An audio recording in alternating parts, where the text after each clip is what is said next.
Siap.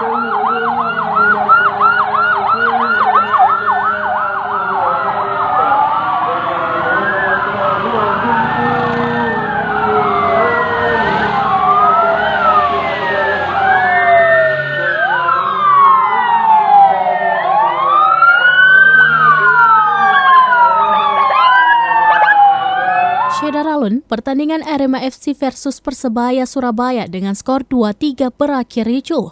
Pertandingan yang digelar pada Sabtu 1 Oktober 2022 di Stadion Kanjuruhan Malang menewaskan 127 orang.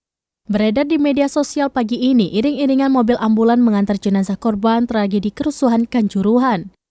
Selain 127 orang yang meninggal dunia, ada 180 orang yang sedang dirawat di sejumlah rumah sakit.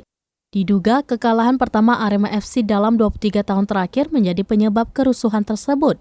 Kapolda Jawa Timur Irjen Pol Niko Afinta dalam konferensi pers mengatakan total ada 127 orang meninggal dunia, 2 diantaranya anggota Polri.